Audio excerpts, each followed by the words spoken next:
Hello, Val. Welcome to this little experiment in authors talking to readers. It's the first time I've ever done it.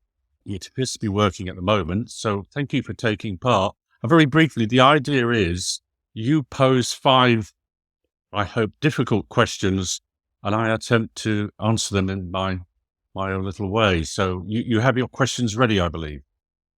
Of all your crime thrillers set in Venice, I enjoyed the Borgia Portrait the most.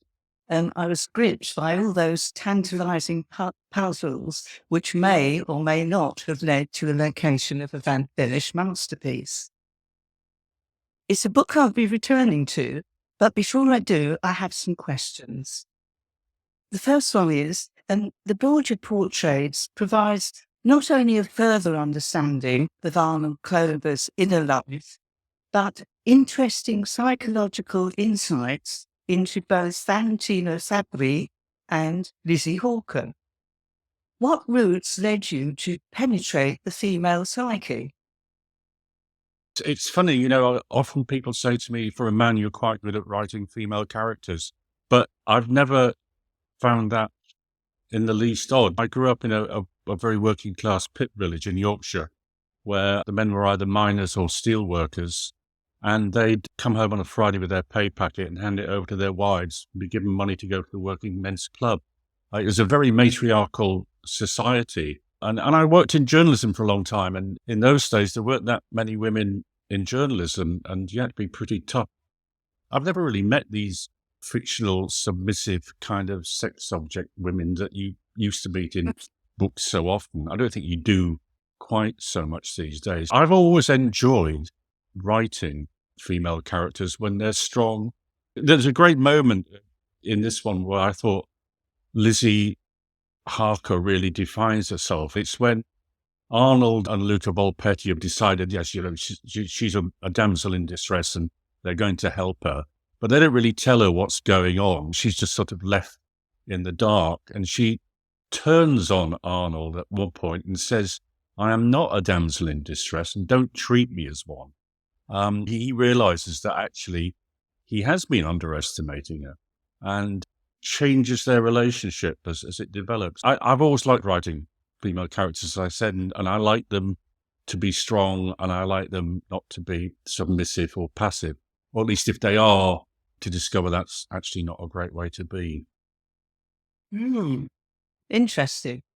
Right, I'll move on to number two. The Borgia Portrait, set against the backdrop of Venetian histories and secret locations, describes Venice in great detail. Yet the portrayal of the city is balanced by an in-depth characterization of the main protagonist. Was this balance difficult to achieve? I don't think any book's easy to write, and I'm not sure this one was harder than most.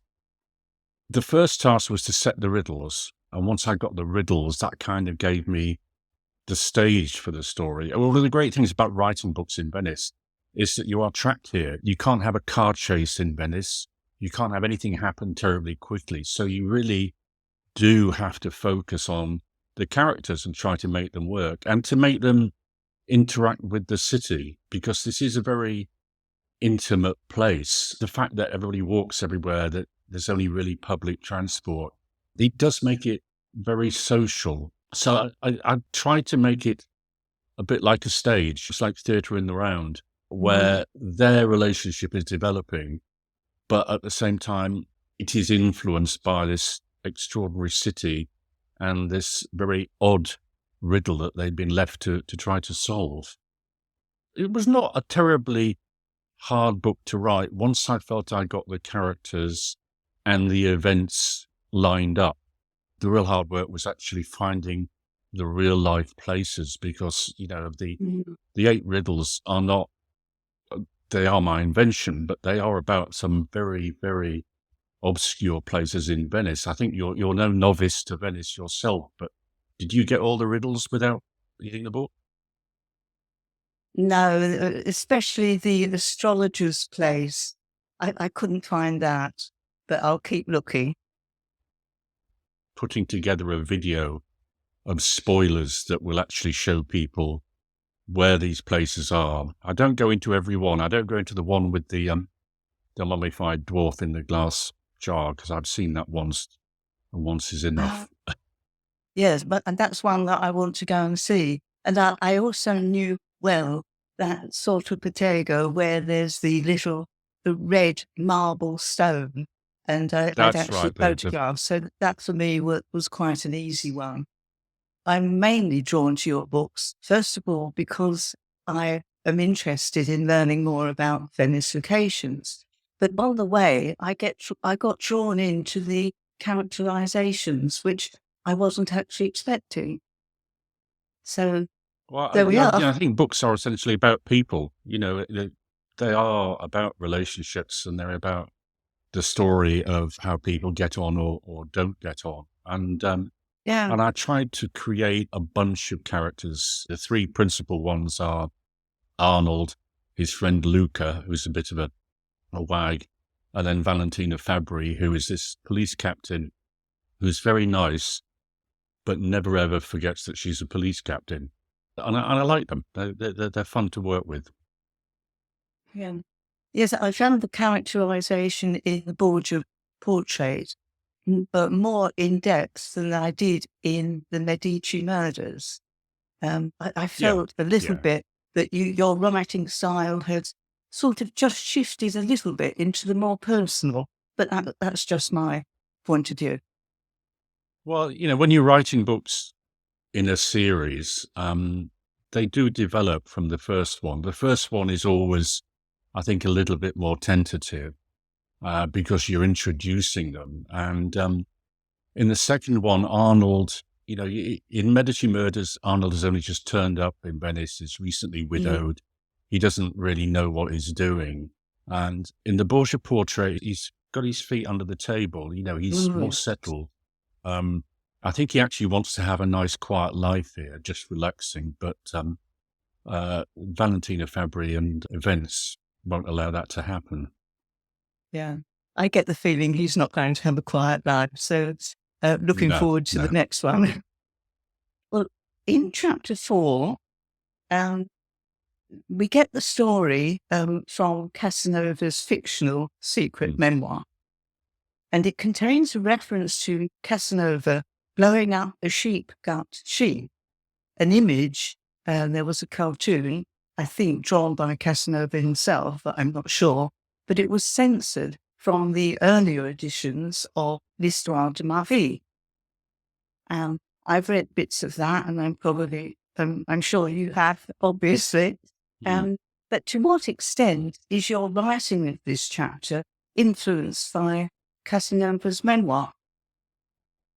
The point of that extract is it's meant to be Lizzie's vanished mother leaving these clues in the form of a fake memoir of Casanova. So I wanted it to read as if someone who could write was trying to copy the kind of style that you get in the Arthur Machen translation of Casanova. So I wanted it to sound near authentic, but also there's a very deliberate anachronism in there that she leaves to make it clear that it isn't Casanova. It can't be, because the time doesn't work. I wanted to copy the style. There's also a brief letter in there, supposedly written by Byron. My good friend Gregory Dowling here, who I interviewed the other day, is a great Byron scholar, and he said the letter sounded fine, and he thought the Casanova sounded authentic, or as near authentic as I wanted it to be. So I wouldn't say it's much influenced it, but I was just trying to copy the style, really. That was a fun bit. Mm. Yeah, it's good to get some insights into these kinds of little things that you've done. Question 4. The chapter hall of Scuola di Rocco contains 11 allegorical figures by Francesca Pianza. What made you choose Winged Fury? Two reasons, really. But the Fury and the Spy and the books are kind of the center of that wall. I mean, they are the Ah, most obvious thing. The others are all, I think, just single figures, including the one that's supposedly Tintoretto. So I thought it was the most obvious place that somebody would leave a clue. But also these riddles say something about Lizzie's mother's predicament. I think she was trying to say she had a husband with a vile temper, blind fury, and perhaps a secretive nature in the spy. So I think a lot of the clues have that little side to them. At one point in the book, I think Arnold clocks this, and he does say she was trying to leave kind of coded messages inside the riddles as well. Oh, but they are fantastic. I mean, the carvings are quite amazing. You look at that one with the books, you feel you could just pull them out and start reading them. It's an amazing piece of work, but slightly overshadowed by, all the Tintorettos that are all over the place in there. There's almost too much in San Rocco, I think, for anybody to gather at one trip. You need to go back. Right. And then there was one additional question that came into my mind as I was going to sleep last night, and so it's not written down. In the courtyard of the palazzo, there's this sort of checkerboard design, and it gave me the feeling of Alice through the looking glass. She was in a surreal place, and I thought it added to the overall strangeness of your story and the situation. And I wondered where you got that idea, because there is a sort of checkerboard garden design at Groombridge Place in Kent. And I wondered if you'd seen that, or I wondered where that idea came from. I hadn't.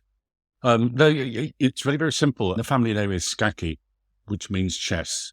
So they've got various chess references throughout the house. And there is a town, in fact, I think there are a couple of towns where, in Italy, where they have these giant chessboards with human players on at times.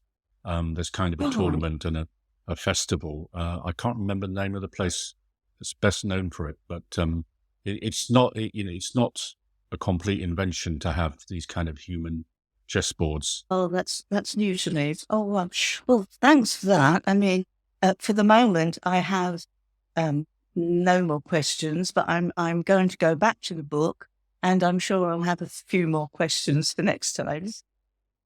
Oh, well, thank you, and thank you for taking the time to pose them. And I'm glad you like the book. And the next one, well, I think will be next year. There won't be a new one this year. There's just a paperback, but I'm doing some other things. But next year, I hope to be back in Venice with another book. Look forward to that. Thanks very much, Val. Right, bye-bye. Bye.